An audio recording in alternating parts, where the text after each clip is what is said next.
A graça e a paz do nosso Senhor Jesus, a você, meu irmão, minha irmã, que vai ouvir essa mensagem.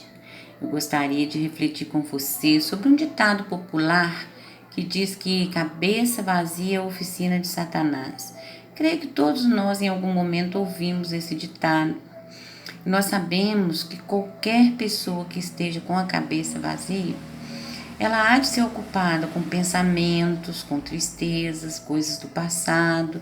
A pessoa começa a se ocupar de lembranças, na maioria das vezes desagradáveis. É muito difícil uma pessoa que, quando está com a mente vazia, começa a pensar coisas boas, fazer planos, criar metas, objetivos para a própria vida. Porque parece que é uma coisa incrível que o inimigo, ele é muito astuto. Ele fica ao derredor doido para tragar alguém. Então, quando ele vê que a pessoa está com a mente vazia, ele começa, parece que ele fica enfiando pensamentos ruins na cabeça da pessoa. A gente pode ver isso muitas vezes com jovens, né? Jovens que estão desocupados, que não se dedicam aos estudos, a uma boa leitura, à busca do conhecimento.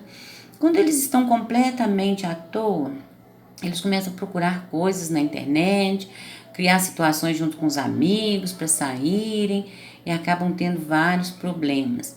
E na vida dos adultos também, né? Casais que quando tem adultério, por quê? Porque aquele homem estava com a cabeça vazia, começou a olhar para onde não devia, a esposa também. Em qualquer relacionamento, qualquer pessoa está sujeita a isso, porque ela deixa de ser fiel justamente porque ela não está com foco naquela pessoa. Ela está com a cabeça vazia e aquilo que ela vê primeiro, ela se deixa atrair. E a palavra de Deus é muito clara nisso ao contar os relatos, tanto de vitórias como de fracasso dos personagens bíblicos. E isso aconteceu com o rei Davi, porque a gente sabe que o rei Davi é um homem segundo o coração de Deus. Mas você vai me perguntar, mas como que o rei Davi pode ser um homem segundo o coração de Deus? Se ele adulterou, se ele matou?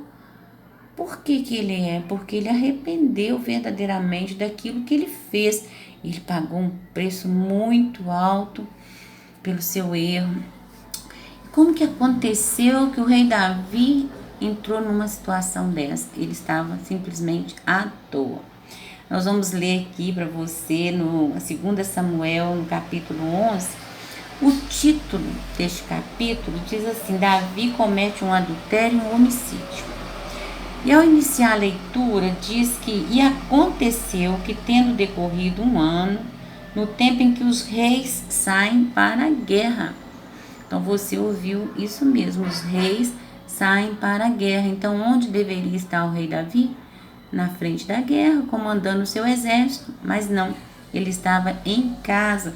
No versículo 2 diz assim: e aconteceu a hora da tarde que Davi se levantou do seu leito e andava passeando no terraço da casa real e viu do terraço a uma mulher que se estava lavando, e era esta mulher muito formosa à vista.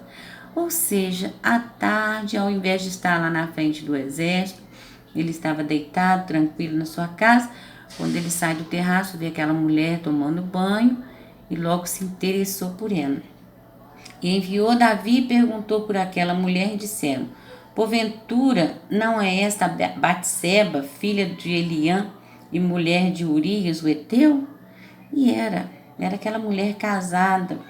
Então enviou Davi mensageiros e a mandou trazer. E entrando ela a ele, se deitou com ela. Já ela se tinha purificado da sua imundícia. Então voltou ela para a sua casa. E a mulher concebeu e enviou e fê-lo saber a Davi, disse: pejada estou. Então aquela mulher esteve ali na cama com Davi, engravidou dele, e era uma mulher casada. Qual que foi a atitude de Davi? O que um homem faria numa situação dessa? Olha o que ele fez. Então enviou Davi a Joabe, dizendo: envia-me Urias, o heteu. Ele mandou chamar o marido de Batseba. Vindo, pois, Urias a ele, perguntou Davi como ficava Joabe, e como ficava o povo e como que ia a guerra. Conversou normalmente, como se nada tivesse acontecendo.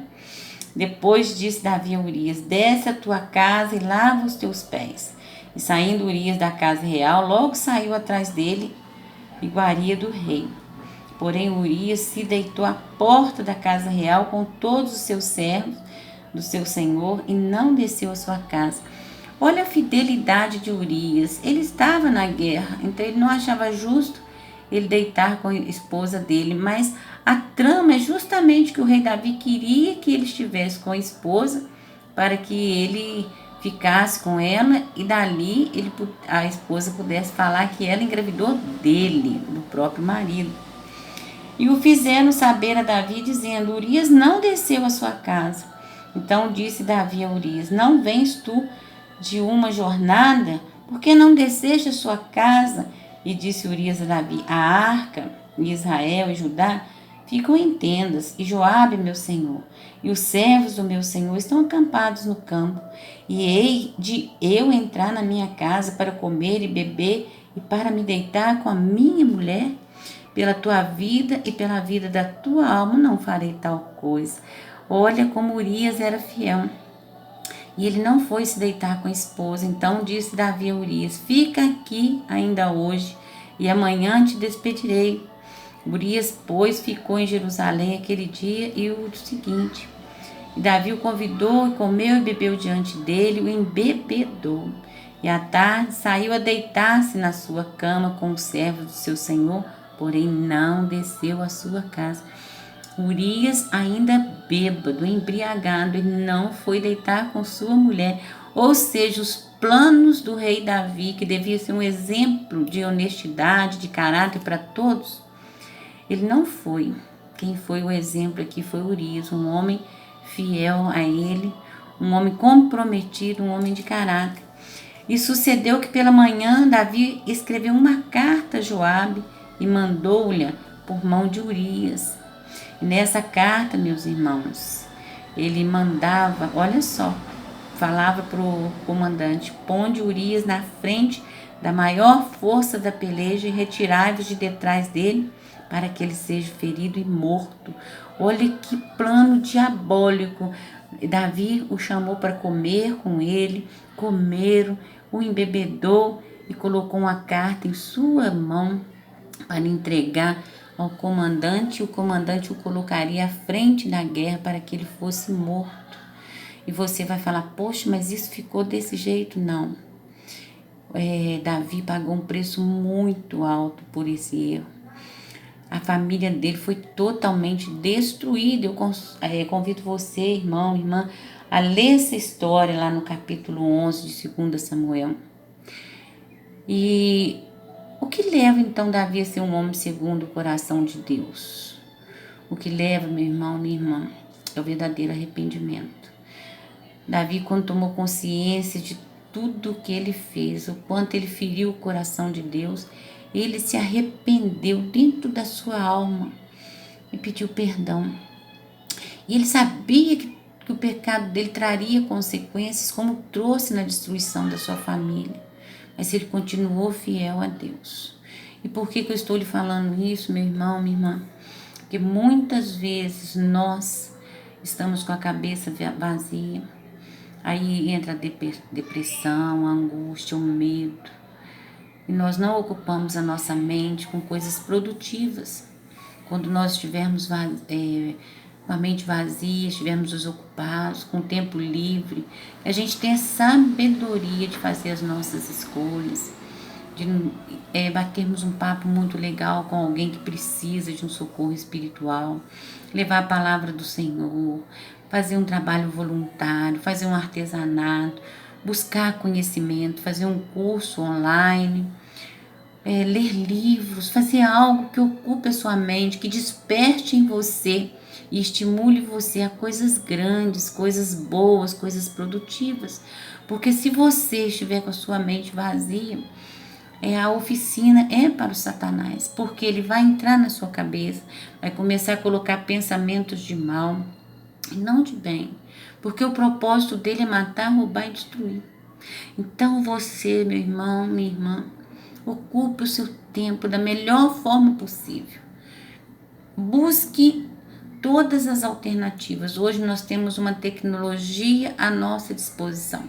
Tudo que nós precisamos aprender está aqui na nossa mão, através de um celular ou num computador, que você possa usufruir disso, que você possa se ocupar com coisas grandes, coisas que trazem conhecimento, sabedoria, ler a palavra de Deus, meditar na palavra, ouvir boas pregações, mandar mensagem para os seus amigos e não deixar a sua cabeça desocupada. Hoje nós sabemos que muitas pessoas estão passando por depressão, síndrome de pânico, angústias, pessoas que pensam em desistir da vida porque sentem uma dor na alma. Então eu convido você, leve esperança para essas pessoas, busque recursos para você ajudar. Como que eu posso ajudar uma pessoa que está pensando no suicídio? Ouvindo essa pessoa, pessoas que têm esses pensamentos. Ela está com muita tristeza na alma, uma dor tão grande que ela precisa falar para outras pessoas, ela precisa ser encorajada a desabafar, contar toda a sua história, para que ela mesma perceba onde nasceu essa dor e ela se liberta dela. Claro que nós não vamos resolver esse problema de ninguém, mas se a gente se colocar à disposição para ouvir verdadeiramente, sem julgar, sem criticar, simplesmente ouvindo por amor, estaremos sim levando esperança a essa pessoa. E encorajá-la a buscar um tratamento psicológico, psiquiátrico, buscar também na fé, buscar na palavra de Deus um fortalecimento espiritual. Então eu convido você, meu irmão, minha irmã, a estender a sua mão e se colocar à disposição dessas pessoas, e você mesmo nunca deixar sua mente desocupada. Que você possa usar todo o seu tempo para o seu crescimento, para que você faça planos, que você crie metas para a sua vida e não fique dentro de um quarto fechado, isolado, porque todo isolamento vai fazer com que você comece a se achar uma pessoa horrível, a sua autoestima começa a baixar, você começa a achar que não vale nada, que a sua vida não tem valor, que você não é importante para ninguém, e você é muito importante para muitas pessoas. Porém, a sua mente estando vazia, o inimigo vai colocar isso na sua cabeça, que você não merece ser feliz, que você é feio, que você é desagradável, que ninguém gosta de você. Coisas diabólicas, porque você é uma pessoa amada, você é uma pessoa que tem realmente valor, uma pessoa que pode brilhar, e você nasceu realmente para brilhar, porque Deus fez você com uma vida de propósito. Então, meu irmão, minha irmã, não se deixe perder com sua mente vazia. Conte com o apoio de todas as pessoas. Quando você achar que você também está entrando numa situação de depressão, de angústia, saia do seu quarto, saia dessa situação e busque amigos. Vai dançar, vai cantar, vai ler, vai meditar. Faça algo por você. E também você que está bem, você que está feliz, você que está com sua vida espiritual tranquila, cheia da palavra de Deus, converse com essas pessoas, leve esperança para aquele que não tem. Deixe-se usar como vaso de bênção na vida das outras pessoas. Não é porque é o mês de setembro, o mês da conscientização sobre o suicídio, não. Isso é um trabalho diário, é um trabalho que não pode parar, porque nós precisamos levar esperança, consolo e conforto aos corações sofridos, angustiados. Mas lembrando sempre, meu irmão, minha irmã, que a cabeça vazia realmente é a oficina de Satanás. Isso que aconteceu com Davi, porque além de tudo isso, ele foi um péssimo exemplo, ele foi um cara covarde, ele foi mau, ele foi hipócrita, ele criou uma situação diabólica para matar Urias, que era um servo fiel a ele. Foi muita traição, porque além da traição sexual, foi a traição de comer à mesa com ele, de embriagá-lo e entregar uma carta na sua mão, uma carta que continha ali a mensagem da sua morte. Isso é muito triste para nós quando a gente lê essa história. Muitos leem e não compreendem e falam assim: poxa vida, mas Se o rei Davi fez isso e era segundo o coração de Deus, é uma coisa horrível.